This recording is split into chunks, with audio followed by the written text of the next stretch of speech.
This video is all about your UK economy topic and how the economy of the UK is changing. If at this point you have a copy of the booklet I've created for this topic, there are opportunities throughout the video to pause and fill in those tasks. However, you can still access the content without having that to hand. On this slide, we're going to look at the first part of this topic, which is understanding the types of employment and the sectors. So at the bottom of this page, I've colour coordinated the four sectors: primary, secondary, tertiary and quaternary. Can you please pause the video now and have a read through those definitions and decide which one is which sector? I'll give you a couple of seconds to pause the video.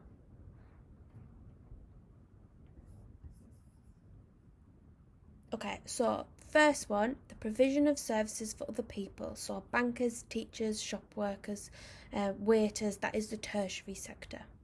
The extraction and collection of raw materials from the ground, so mining and farming, that is the primary sector. The processing of raw materials into a product, so bakers, florists, factory workers, that is the secondary sector. And then researching and developing new products, or working in a science lab, working in IT, that is obviously the quaternary sector. So on this slide is a little short checkpoint, a recall task, and I'm going to show you a series of photos, and what I would like you to do is write down which sector the people in the photos are working in. So the first one is already on the slide for you. I'll give you a couple of seconds. So that's question 1. Question 2, question 3, 4, 5, 6, 7, and then I'll just go through those answers. So primary, secondary, primary, tertiary, quaternary, and secondary. Give yourself some marks for those. Right, causes of economic change. This is the second part of this topic. So you should all be aware of the Clark-Fisher model. And the Clark-Fisher model was created to visually demonstrate how the proportion of people working in different job sectors changes as a country develops. In the pre-industrial times, which is this part here, around 70% of the population work in the primary sector, collecting raw materials through farming, mining and fishing practices. However, as people gain access to automated technology, so that's things like drills and tractors, productivity starts to increase, leading to greater profit margins, so they're earning more money. The country starts to move into the industrial sector, so here the proportion of people working in the primary sector rapidly falls. And that's because people are starting to realise that they can access a steady wage in factories in the secondary sector. Because if you think farming and mining, you are relying on a good weather season, which allows the crops to grow, or you are relying on having an infinite number of resources in your mine, which obviously is not the case. So at this point, the secondary sector yields greater wages as people are using that primary product, and we'll use an example of iron ore, and then they're using heavy machinery to turn that into a more complex product like steel. So iron ore is turned eventually into steel, and that steel can then be sold for a lot more money than if you just had the iron ore. However, eventually it then becomes cheaper to import that product from abroad, where production costs are a lot lower and there is a greater supply of the material, so that leads to deindustrialisation. As factories close down, the country moves into the post-industrial era. For the UK, this was around the year 2000. Now the population is far more developed and therefore richer, so people have been educated to a point where they can provide a service for other people. So for example, the example I'm going to use for this one is that I am a teacher, and to do this job I've had to spend 2 years in college doing my A-levels, 3 years completing an undergraduate degree in geography, and then a further 1 year completing a teacher training course. So that's 6 years of extra education, which then allows me to provide a skill, some might say, and a service to students to help them to learn. Recently, there has been a large rise in the quaternary sector, which has moved us into the latest sector, marked here as 2020 AD. The number of people working in IT, designing new products and creating vaccines, space technology and research in the world from laboratories is increasing. So here I have included a number of countries and their position on this Clark-Fisher model. So you can see that the further along the graph you are, the richer the country and the more developed you are. So there are three main causes of economic change. Now that is deindustrialisation, globalisation and government policies. So what I've done is I've put some text in each of these boxes, and all that I would like you to do is use the words at the bottom of the slide to fill in the blanks. So if you'd like to pause the video and give yourself an opportunity to do that, then come back and I will go through the answers. So, deindustrialisation, this is the closure of secondary industries, for example steel making, shipbuilding, etc., due to it being too costly to maintain manufacturing in this country, and the growth of automated technology. So that is things like tractors and better drilling equipment. Globalisation is the spread of TNCs. So there are cheaper production costs abroad where wages are lower. So manufacturing operations have moved abroad. Likewise, many TNCs, so remember those are transnational corporations, have moved tertiary and quaternary sides of the business to the UK because we're better educated here, because we're more developed. We're further along that Clark-Fisher model. Government policies, so government decisions on investments have a big bearing on how the country's economy grows. So privatising companies like the rail network, being involved in trade agreements and organisations, decisions about taxes, tariffs and quotas. So on this slide you have got a number of different factors or like reasons, and what I would like you to do is to just spend some time now pausing the video and matching those up with the correct cause of economic change. So is each one government policies, globalisation or deindustrialisation? So wait a few seconds and I'll start going through that.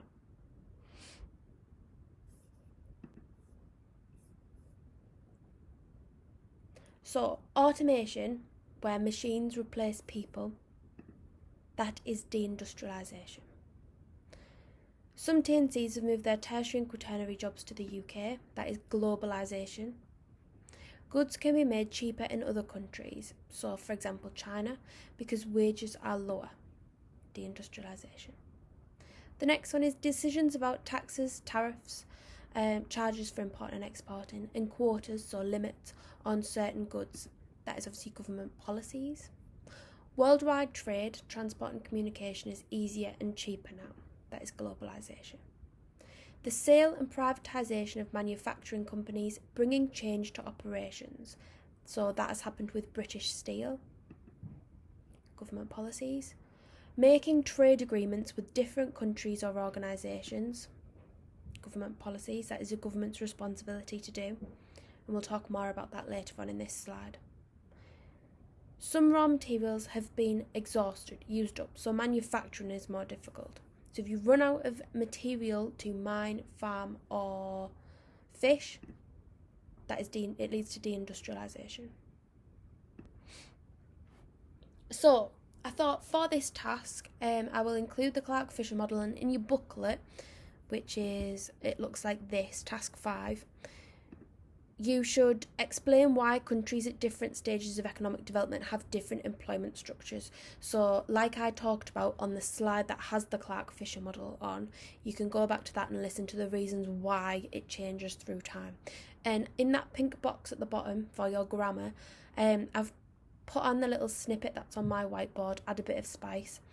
Try and include those high level key terms: industrialisation, globalisation, deindustrialisation, mechanisation, which involves automated technology, and then competition from overseas.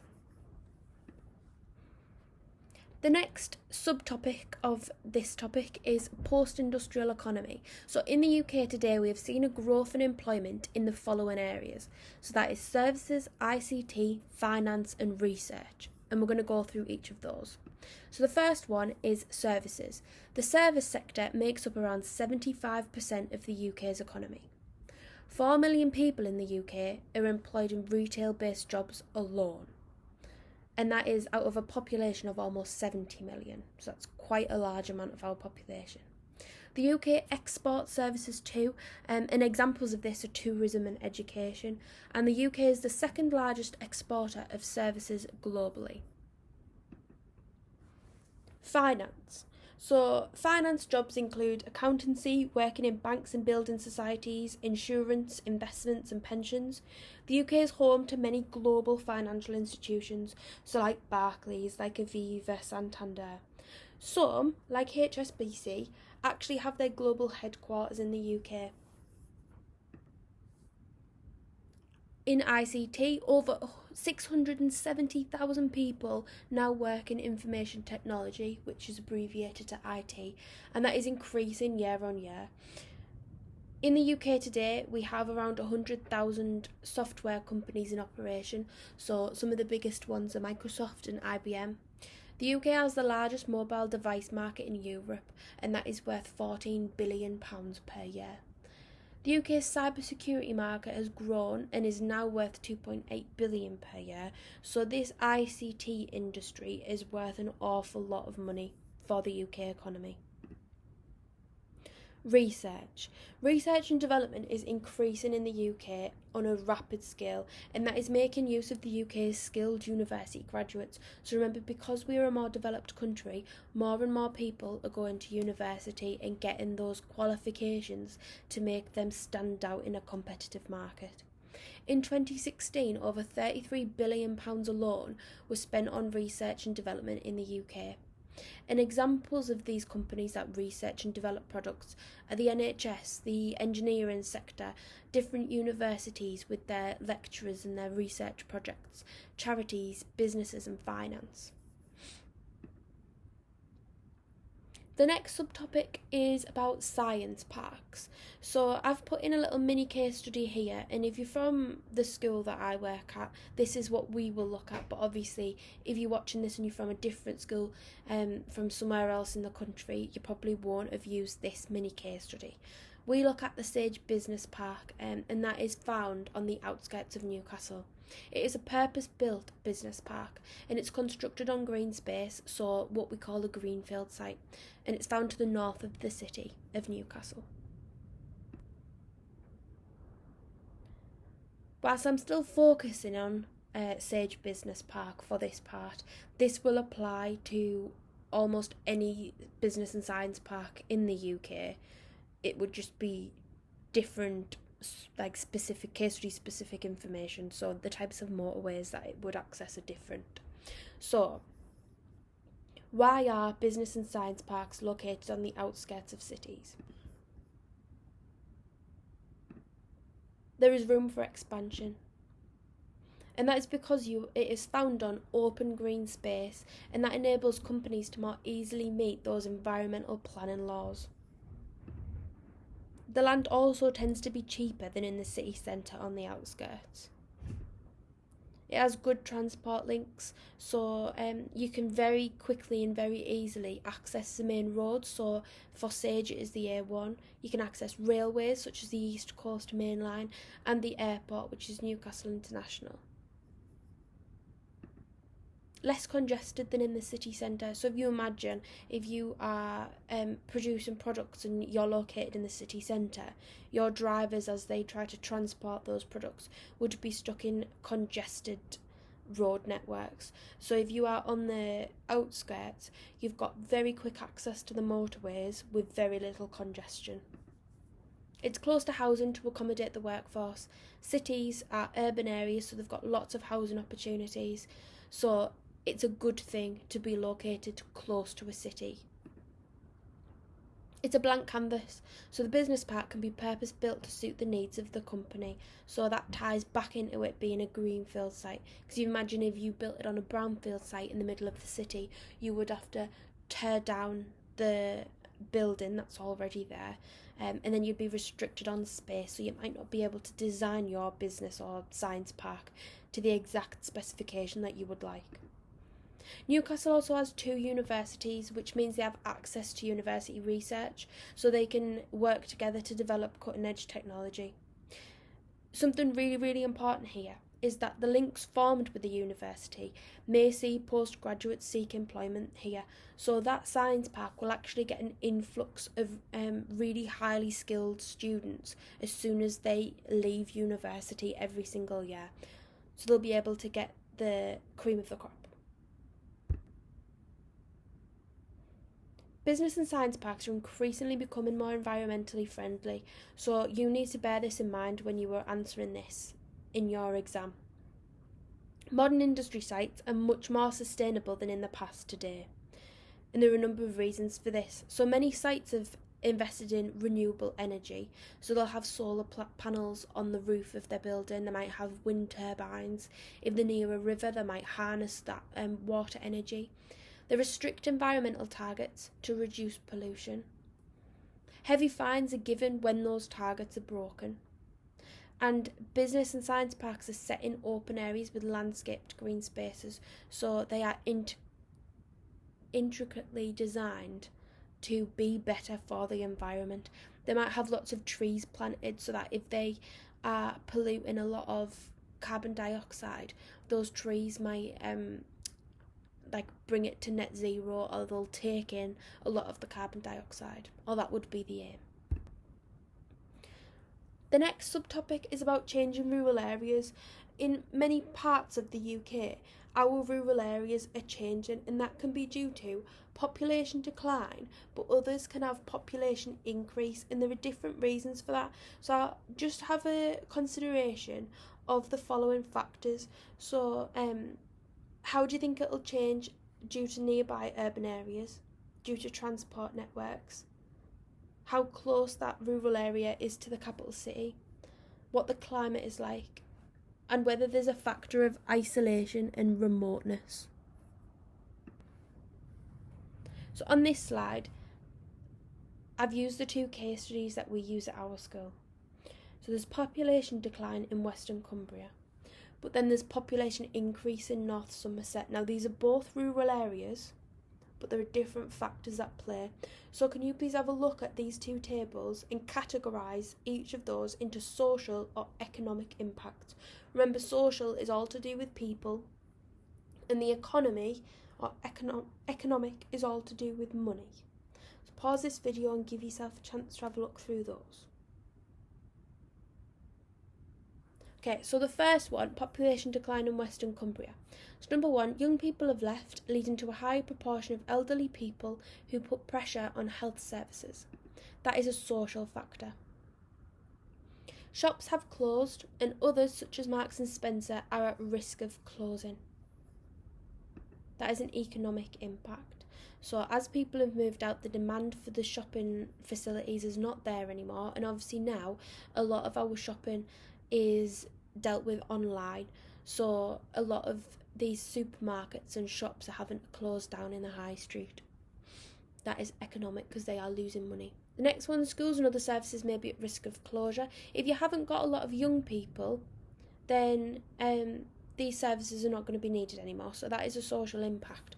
Because remember, the people that are moving out of Western Cumbria are the economically active and the young, so the youngest people in that area are the ones that leave, and they leave behind the older generation. So population is declining, but the proportions of age groups are also changing. Number 4, employment may decrease, which can affect the local economy as spending is lower. That is economic. So remember, the government or the local economy gets money spent in shops and things by the people who are working and the people who have a lot of disposable income. A side effect is that the government gets less money from taxes, so if there's less taxation coming from that area, the government may be less likely to invest in that area. Population increase in North Somerset. So whilst Western Cumbria is observing a case of population decline, North Somerset is actually getting more people in their rural area. So house prices as a result have risen by 6.7%, and so this has led to a lot of local people not being able to afford to live there anymore. So that is an economic impact.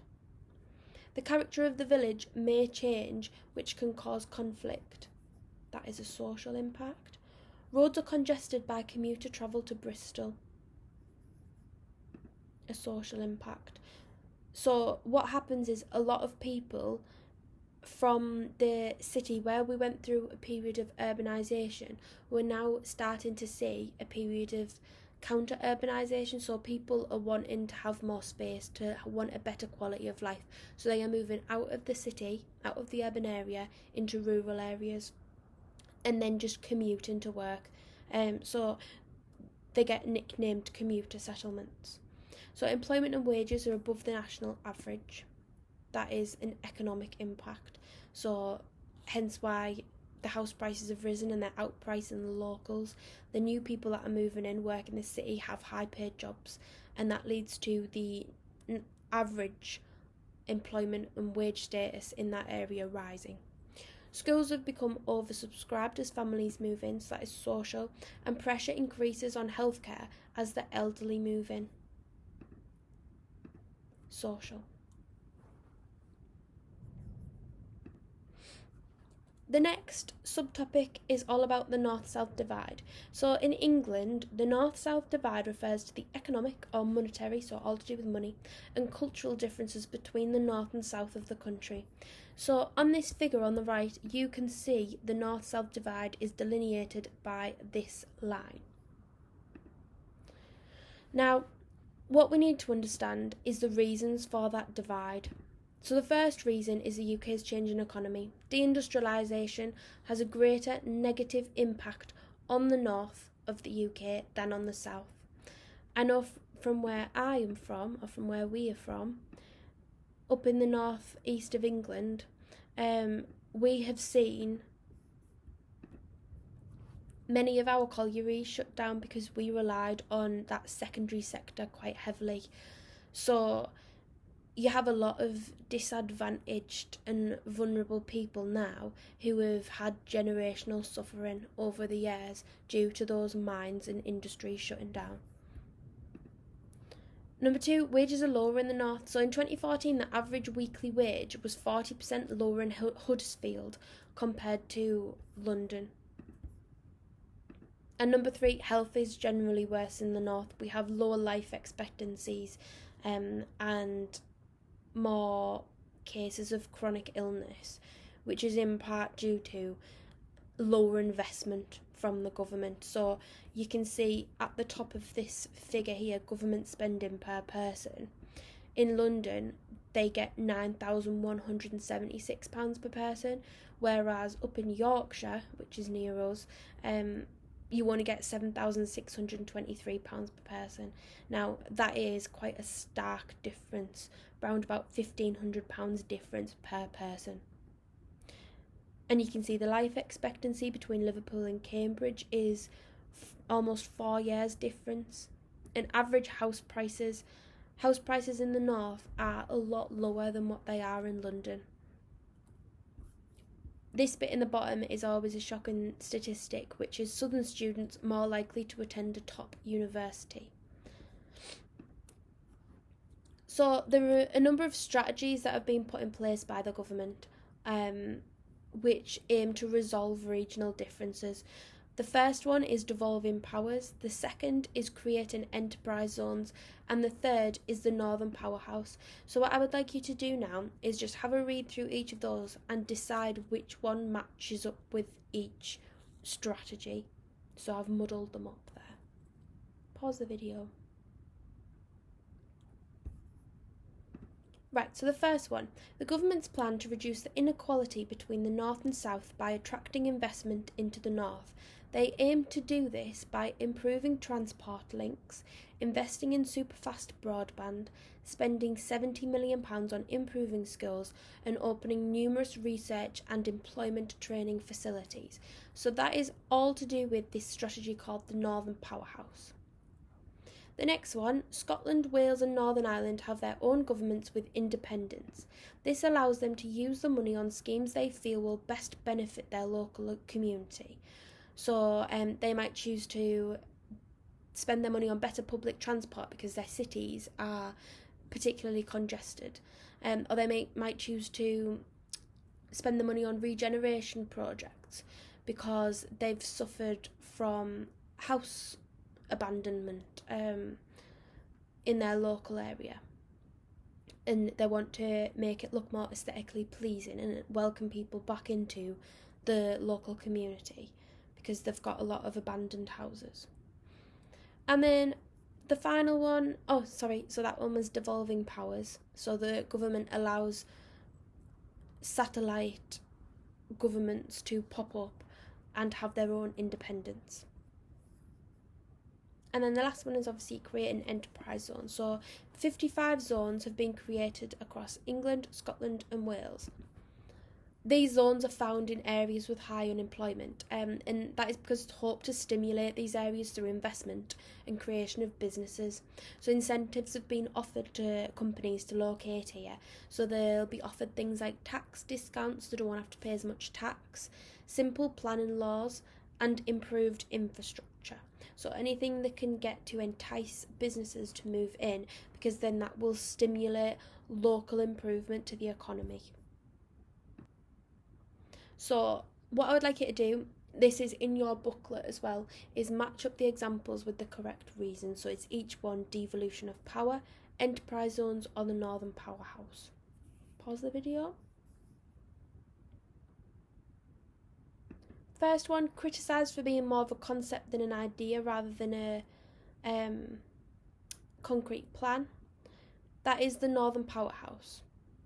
Decisions on funding area made by local areas. That is the devolution of power. Improving transport links between northern cities and from the south. The Northern Powerhouse. There are 55 of them. That is enterprise zones. Here there are simple planning rules and tax discounts. Enterprise zones. And Scotland, Wales and Northern Ireland have their own governments. Devolution of power. Okay, so the second last subtopic for this topic is transport strategies.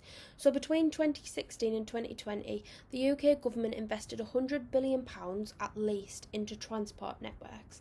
And those transport networks fall into 4 different categories. So they are road improvements, rail improvements, airport development and port development. So I'm just going to talk a little bit about each of those.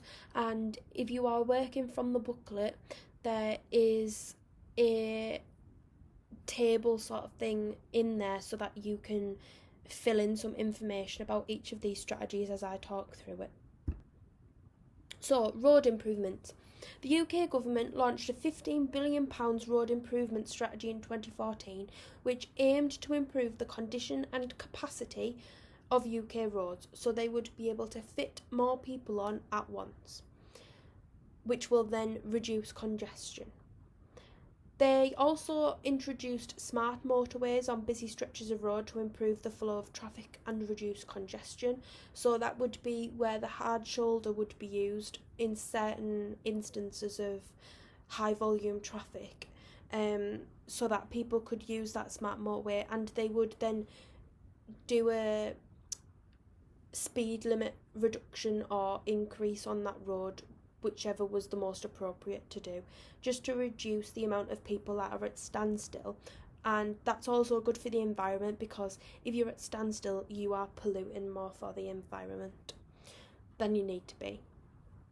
Over 100 new road schemes were completed before the year 2020, and additional lanes have been constructed on busy motorways and major roads, such as the A1 and the A19, I've noticed as well, which that is added up to over 1,600 kilometres of new lanes.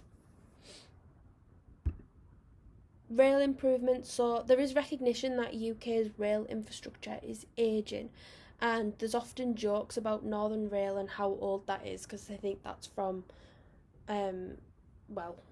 over 30 years ago. So plans are being put in place to electrify the lines for a Trans-Pennine rail, which connects Manchester to York and Liverpool to Newcastle.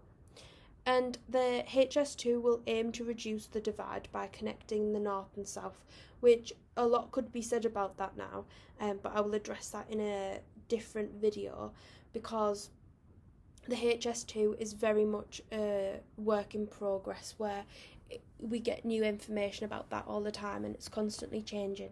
So whether that will reduce the north-south divide is yet to be seen.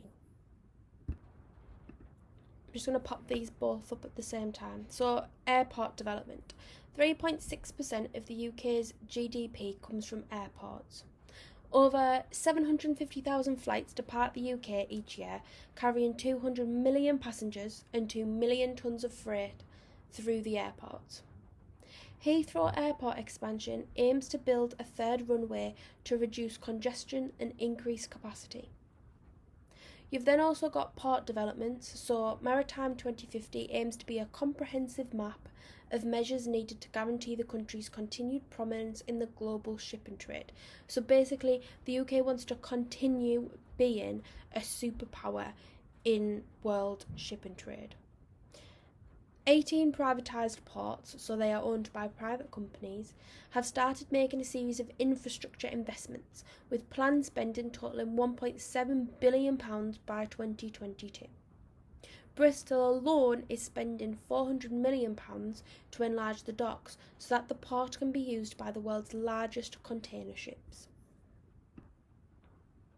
And then we move on to the final subtopic, which is UK's wider global links.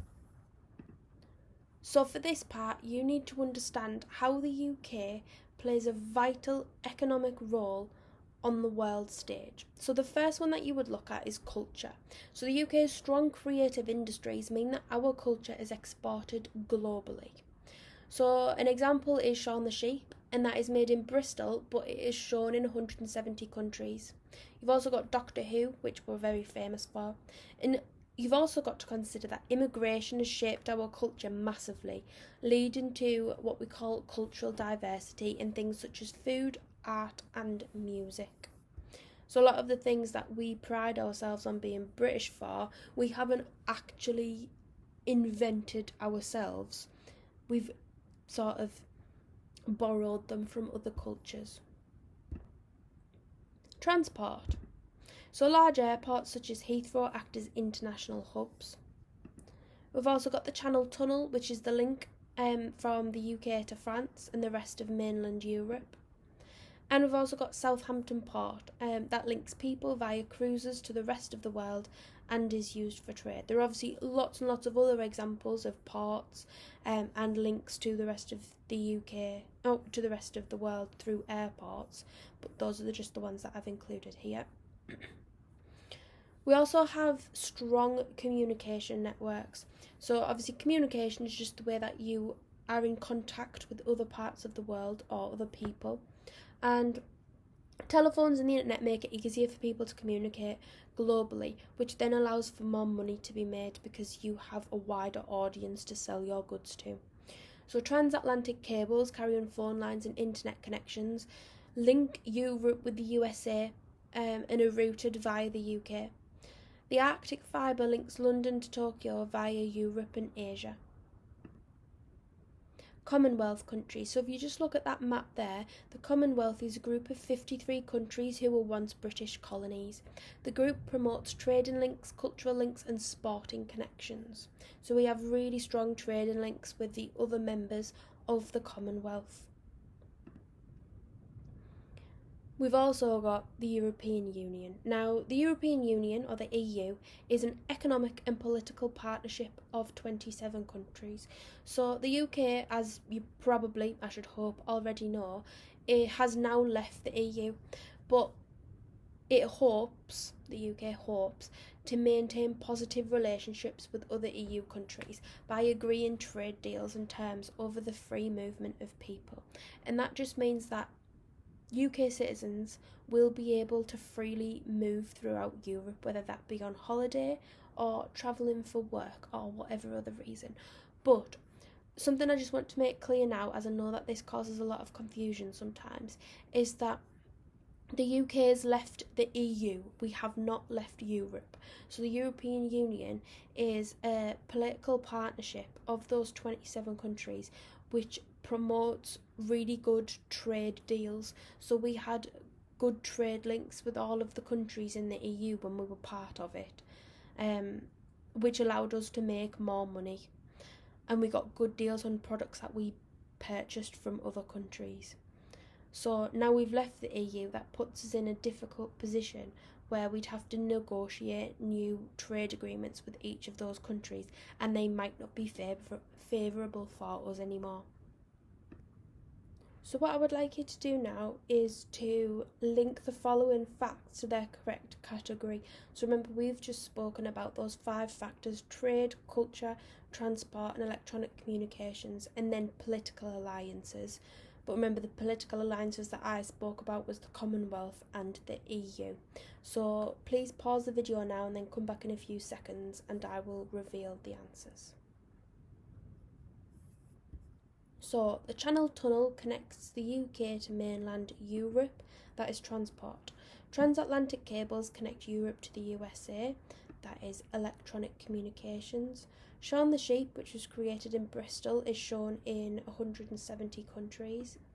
Culture, a group of 53 countries which were former British colonies, that is the political alliances of the Commonwealth. The UK's food, arts and musical culture is diverse due to immigration, that is culture, and the UK's biggest trading partners are Europe, Asia and North America, so that is trade. Right, so that is everything in this topic that we will be looking at. So this is the end of the video now. If you are working through the booklet, on that final page I've just put a checkpoint in which you can rate your confidence on each of these subtopics. So you can focus your revision on the topics that you feel weakest on or less confident, just so that can help you. But apart from that, thank you for listening and I hope you found this useful.